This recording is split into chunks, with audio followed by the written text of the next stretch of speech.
ಇತರೆ ರಾಜ್ಯಗಳಲ್ಲಿ ಕ್ರೈಸ್ತರು ಮತಾಂತರ ಮಾಡುವವರು, ಹಿಂದೂ ವಿರೋಧಿಗಳು ಅಂತ ಕರೆಯುವಂತಹ ಬಿಜೆಪಿ ಕೇರಳದಲ್ಲಿ ಕ್ರೈಸ್ತರ ಮತಕ್ಕೆ ಬಲೆ ಬೀಸ್ತಾನೇ ಇದೆ.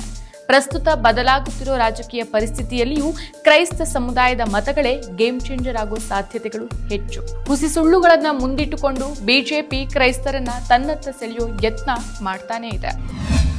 ನಮಸ್ಕಾರ, ಈ ದಿನಕ್ಕೆ ಸ್ವಾಗತ. ನಾನು ಶ್ರೀಯಂ ಪವಿತ್ರ.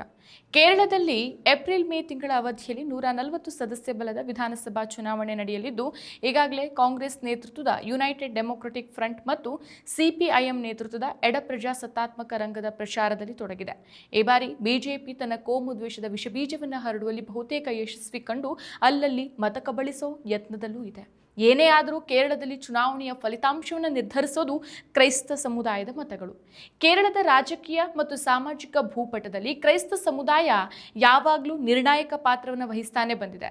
ಪ್ರಸ್ತುತ ಬದಲಾಗ್ತಾ ಇರುವಂತಹ ರಾಜಕೀಯ ಪರಿಸ್ಥಿತಿಯಲ್ಲಿಯೂ ಸಹ ಕ್ರೈಸ್ತ ಸಮುದಾಯದ ಮತಗಳೇ ಗೇಮ್ ಚೇಂಜರ್ ಆಗೋ ಸಾಧ್ಯತೆಗಳು ಹೆಚ್ಚು. ಕೇರಳದ ಒಟ್ಟು 140 ವಿಧಾನಸಭಾ ಕ್ಷೇತ್ರಗಳ ಪೈಕಿ ಸುಮಾರು 45-50 ಕ್ಷೇತ್ರಗಳಲ್ಲಿ ಕ್ರೈಸ್ತ ಸಮುದಾಯದ ಬೆಂಬಲ ಇಲ್ಲದೇನೆ ಯಾವುದೇ ಪಕ್ಷ ಅಧಿಕಾರಕ್ಕೆ ಬರೋಕ್ ಸಾಧ್ಯನೇ ಇಲ್ಲ. ಆದ್ದರಿಂದಾಗಿ ವಿವಿಧ ಪಕ್ಷಗಳು ಕ್ರೈಸ್ತ ಸಮುದಾಯದ ಓಲೈಕೆಗಾಗಿ ಶ್ರಮಿಸ್ತಿದ್ದಾರೆ. ಯಾರಿಗೆ ಮತಗಿಟ್ಟಲಿದೆ ಅನ್ನೋದು ಮಾತ್ರ ಸದ್ಯದ ಯಕ್ಷ ಪ್ರಶ್ನೆ. ಕೇರಳದಲ್ಲಿ ಪ್ರಧಾನ ವಿಪಕ್ಷವಾಗಿರುವಂತಹ ಕಾಂಗ್ರೆಸ್ ಜೊತೆಗಿನ ಸಮುದಾಯದ ದೀರ್ಘಕಾಲದ ಬಾಂಧವ್ಯ ಇತ್ತೀಚೆಗೆ ಕೊಂಚ ಹದಗೆಟ್ಟಂತೆ ಕಾಣಿಸ್ತಾ ಇದೆ. ಕಾಂಗ್ರೆಸ್ ಮುಸ್ಲಿಮರ ಪರ ಅನ್ನೋ ರಾಜಕೀಯ ಆರೋಪಗಳೇ ಇದಕ್ಕೆ ಕಾರಣ.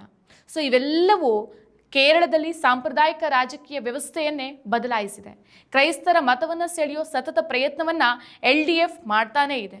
2021ರಲ್ಲಿ ಕೊಂಚ ಸಫಲವೂ ಆಗಿದೆ. ಇವೆಲ್ಲದರ ನಡುವೆ ಇತರೆ ರಾಜ್ಯಗಳಲ್ಲಿ ಕ್ರೈಸ್ತ ಸಮುದಾಯದ ಮೇಲೆ ದಾಳಿ ದಬ್ಬಾಳಿಕೆ ನಡೆಸುವಂತ ಬಿಜೆಪಿ ಕ್ರೈಸ್ತ ಮತಗಳನ್ನು ಬಾಚಿಕೊಳ್ಳುವ ತಂತ್ರ ರೂಪಿಸ್ತಾ ಇದೆ. 2011ರ ಜನಗಣತಿ ಪ್ರಕಾರ ಕೇರಳದ ಒಟ್ಟು ಜನಸಂಖ್ಯೆಯಲ್ಲಿ ಕ್ರೈಸ್ತರ ಪಾಲು ಸುಮಾರು 18.4%. ಪ್ರಸ್ತುತ ಇದು ಸುಮಾರು 17-18% ಇರಬಹುದು ಅಂತ ಅಂದಾಜಿಸಲಾಗಿದೆ. ಕೇರಳದಲ್ಲಿ ಹಿಂದೂಗಳು 54.7%, ಮುಸ್ಲಿಮರು 26.6% ಇದ್ದಾರೆ. ಕೆಲವು ಜಿಲ್ಲೆಗಳಲ್ಲಿ ಕ್ರೈಸ್ತ ಸಮುದಾಯವೇ ಅಧಿಕದಲ್ಲಿದೆ. ಕೊಟ್ಟಾಯಂನಲ್ಲಿ 45%, ಪತ್ತನಂತಿಟ್ಟ ಮತ್ತು ಎರ್ನಾಕುಲಂನಲ್ಲಿ 38%, ಇಡುಕ್ಕಿಯಲ್ಲಿ 33%, ತ್ರಿಶೂರ್ ಮತ್ತು ವಯನಾಡಲ್ಲಿ 20-25% ಪ್ರಮಾಣದಲ್ಲಿ ಕ್ರೈಸ್ತ ಮತದಾರರಿದ್ದಾರೆ. ಹಿಂದಿನ ಚುನಾವಣೆಗಳತ್ತ ನಾವು ಕಣ್ಣಾಯಿಸಿದ್ರೆ ಸಾಂಪ್ರದಾಯಿಕವಾಗಿ 2016ಕ್ಕಿಂತನೂ ಮೊದಲು ಸುಮಾರು 70-80% ಮತಗಳು ಕಾಂಗ್ರೆಸ್ ನೇತೃತ್ವದ UDF ಪಾಲಾಗ್ತಾ ಇದ್ವು. 2021ರ ವಿಧಾನಸಭಾ ಚುನಾವಣೆ ಸಂದರ್ಭದಲ್ಲಿ ಗಮನಾರ್ಹ ಬದಲಾವಣೆಗಳು ಸಹ ಕಂಡು ಬಂದಿದೆ. ಸುಮಾರು 35-40% ಕ್ರೈಸ್ತ ಮತಗಳು LDF ಕಡೆಗೆ ವಾಲಿದೆ ಅಂತ ಹೇಳ್ತಾರೆ ವಿಶ್ಲೇಷಕರು. ಇದಕ್ಕೆ ಪ್ರಮುಖ ಕಾರಣ ಕೇರಳ ಕಾಂಗ್ರೆಸ್ ಎಡರಂಗಕ್ಕೆ ಸೇರಿದ್ದು ಅಂತಂದ್ರೆ ತಪ್ಪಾಗೋದಿಲ್ಲ. ಇದೀಗ ಎಡ ಸರ್ಕಾರ ಕಲ್ಯಾಣ ಯೋಜನೆಗಳು ಮತ್ತು ಮೂಲ ಸೌಕರ್ಯ ಅಭಿವೃದ್ಧಿ ಹೆಸರಲ್ಲಿ ಕ್ರೈಸ್ತ ಸಮುದಾಯದ ವಿಶ್ವಾಸ ಗಳಿಸೋಕೆ ಪ್ರಯತ್ನಿಸ್ತಾ ಇದೆ. ಇತ್ತೀಚೆಗೆ ನಡೆದಂತ ಚುನಾವಣೆ ವೇಳೆ ಕ್ರೈಸ್ತ ಬಾಹುಳ್ಯವಿರುವಂತಹ ಕೆಲವು ಬೂತ್ಗಳಲ್ಲಿ ಬಿಜೆಪಿಯ ಮತಗಳಿಕೆ ಏರಿಕೆಯನ್ನ ಕಂಡಿದೆ. ಈ ನಿಟ್ಟಲ್ಲಿ ಪ್ರಸ್ತುತ ಬಿಜೆಪಿ ಕ್ರೈಸ್ತ ಸಮುದಾಯದಲ್ಲಿ ಸುಮಾರು 10-12% ಅಷ್ಟು ಮತಗಳನ್ನ ಪಡೆಯೋ ಗುರಿಯನ್ನ ಇಟ್ಕೊಂಡಿದೆ. ಈ ಹಿಂದೆ ಕಾಂಗ್ರೆಸ್ನ ಭದ್ರಕೋಟೆಯಾಗಿದ್ದಂಥ ಮಧ್ಯ ಕೇರಳದ ಕೊಟ್ಟಾಯಂ, ಇಡುಕ್ಕಿ, ಪತ್ತನಂತಿಟ್ಟನ ಕ್ರೈಸ್ತ ಸಮುದಾಯ ಈಗ ಪರ್ಯಾಯಗಳನ್ನು ಹುಡುಕ್ತಾ ಇರೋದು ವಾಸ್ತವ. ಇದಕ್ಕೆ ಮುಖ್ಯ ಕಾರಣ ಪ್ರಾದೇಶಿಕ ಪಕ್ಷ ಕೇರಳ ಕಾಂಗ್ರೆಸ್ ಬಣ ಎಡರಂಗದ ಜೊತೆಗೆ ಸೇರಿರೋದು ಮತ್ತು ನಾಯಕತ್ವದ ಕೊರತೆ. ಸಮುದಾಯದ ಹಿತಾಸಕ್ತಿಗಳನ್ನು ಕಾಪಾಡುವಂತಹ ಪ್ರಬಲ ನಾಯಕತ್ವದ ಕೊರತೆ ಕಾಂಗ್ರೆಸ್ನಲ್ಲಿ ಕಾಣ್ತಾ ಇದೆ ಅನ್ನೋ ಅಭಿಪ್ರಾಯಗಳು ಇದೆ. ಇವೆಲ್ಲದರ ನಡುವೆ ಕಾಂಗ್ರೆಸ್ ತನ್ನ ಮತ ಬ್ಯಾಂಕ್ ಅನ್ನ ಮರಳಿ ಪಡೆಯೋ ಸತತ ಪ್ರಯತ್ನದಲ್ಲಿ ಇದೆ. ಕ್ರೈಸ್ತ ಸಮುದಾಯದ ಮತಗಳನ್ನ ಪಡೆಯೋಕೆ ಕಾಂಗ್ರೆಸ್ ಕಳೆದ ವರ್ಷ ತನ್ನ ರಾಜ್ಯ ಘಟಕದ ಮುಖ್ಯಸ್ಥರನ್ನಾಗಿ 3 ಬಾರಿ ಶಾಸಕರಾಗಿರುವ ಸನ್ನಿ ಜೋಸೆಫ್ ಅವರನ್ನ ನೇಮಿಸಿದೆ.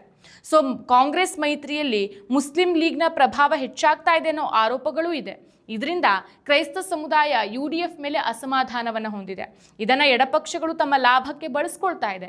ಇನ್ನೊಂದು ಕಡೆ ಬಿಜೆಪಿ ಕೋಮು ಆಧಾರದಲ್ಲಿನೇ ರಾಜಕೀಯದ ಆಟವನ್ನ ಮುಂದುವರಿಸಿದೆ. ಪ್ರಧಾನಿ ನರೇಂದ್ರ ಮೋದಿ ಮತ್ತು ಬಿಜೆಪಿ ನಾಯಕರುಗಳು ಚರ್ಚ್ಗಳ ಮುಖ್ಯಸ್ಥರನ್ನ ಭೇಟಿಯಾಗ್ತಿದ್ದಾರೆ. ಇತರೆ ರಾಜ್ಯಗಳಲ್ಲಿ ಕ್ರೈಸ್ತರು ಮತಾಂತರ ಮಾಡುವವರು, ಹಿಂದೂ ವಿರೋಧಿಗಳು ಅಂತ ಕರೆಯುವಂತಹ ಬಿಜೆಪಿ ಕೇರಳದಲ್ಲಿ ಕ್ರೈಸ್ತರ ಮತಕ್ಕೆ ಬಲೆ ಬೀಸ್ತಾನೇ ಇದೆ.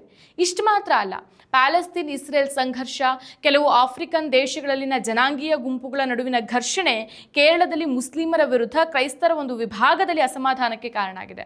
ಈ ವಿಭಜನೆಗೆ ಸಾಮಾಜಿಕ ಮಾಧ್ಯಮದಲ್ಲಿ ಸಕ್ರಿಯವಾಗಿರುವಂತಹ ಬಿಜೆಪಿ ಪರ ಕ್ರಿಶ್ಚಿಯನ್ ಅಸೋಸಿಯೇಷನ್ ಮತ್ತು alliance for social action CASA ಕಾರಣ ಅಂತಂದ್ರೆ ತಪ್ಪಾಗೋದಿಲ್ಲ. ಒಟ್ನಲ್ಲಿ ಲವ್ ಜಿಹಾದ್ ಅನ್ನೋ ಕಪೋಲ ಕಲ್ಪಿತ ವಿಷಯ ಮತ್ತು ಮುಸ್ಲಿಂ ಜನಸಂಖ್ಯೆ ಹೆಚ್ಚಳ ಅನ್ನೋ ಹಸಿ ಸುಳ್ಳುಗಳನ್ನು ಮುಂದಿಟ್ಕೊಂಡು ಬಿಜೆಪಿ ಕ್ರೈಸ್ತ ಕ್ರೈಸ್ತರನ್ನ ತನ್ನತ್ತ ಸೆಳೆಯೋ ಯತ್ನ ಮಾಡ್ತಾನೇ ಇದೆ.